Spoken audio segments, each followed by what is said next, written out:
You fellers remind me of the story Hank was telling me about old Bauman back in 1850. It was told by none other than Teddy Roosevelt, and he even wrote it down in his book.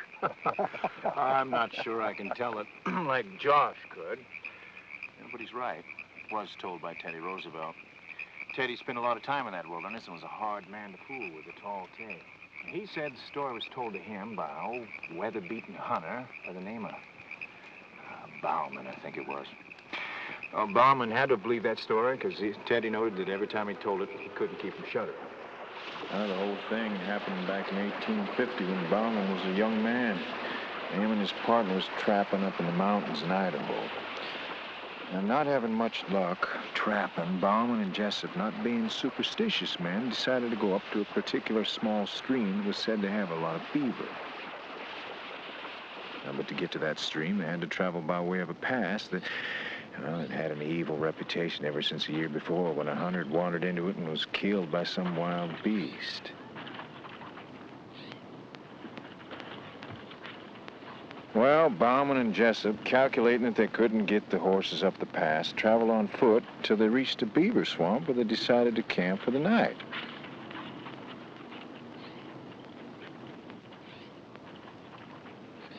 Well, there's still a few hours of daylight, so they built a small lean-to and went on up the creek with the traps.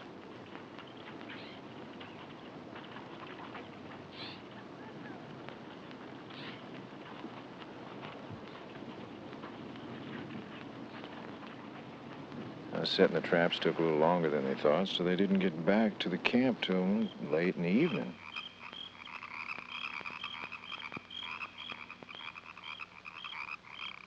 When they came into the camp, the whole place was just torn up. The lean-to was smashed. Blankets and supplies were just thrown all over the place. And all around the camp, there was footprints just as plain as if they'd been made in snow. And they examined the tracks real close and concluded that whatever it was certainly walked on 2 legs. It was getting too dark to tell much. The 2 men went on to bed with the intentions of studying the tracks in the morning. About midnight, Bauman was awakened by some kind of noise.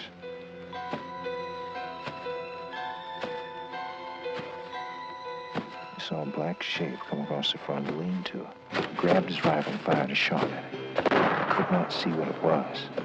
All he knew is that it was running fast. Well, after that, both of them sat by the fire the rest of the night, keeping a close watch for that doggone thing. Whatever it was, that thing came back and stood for an hour or so in the trees across the swamp. It made some god-awful sounds, but didn't come near the camp. In the morning, they both decided to leave the valley just as soon as they could. So they spent the rest of the morning gathering their traps from the creek, and, well, you know something? Every trap was just plumb empty. And by noon, their fears of the past night just kind of dimmed.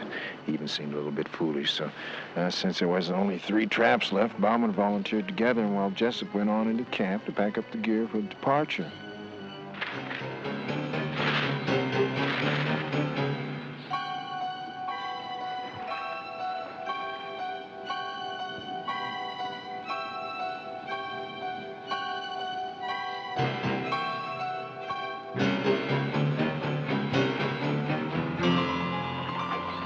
When Bauman returned to the camp, everything was quiet.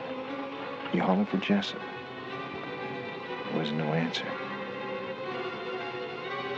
Then, Bauman caught sight of his friend. He was dead. His neck broke, just like it'd been nothing but a twig.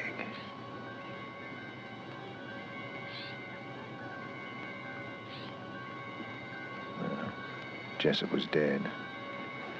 There wasn't nothing Bauman could do but bury him. There wasn't time to do that before dark, so he just grabbed his pack and headed down the horses where they was hobbled, and he lit out of there just about as fast as a couple of scared horses could handle.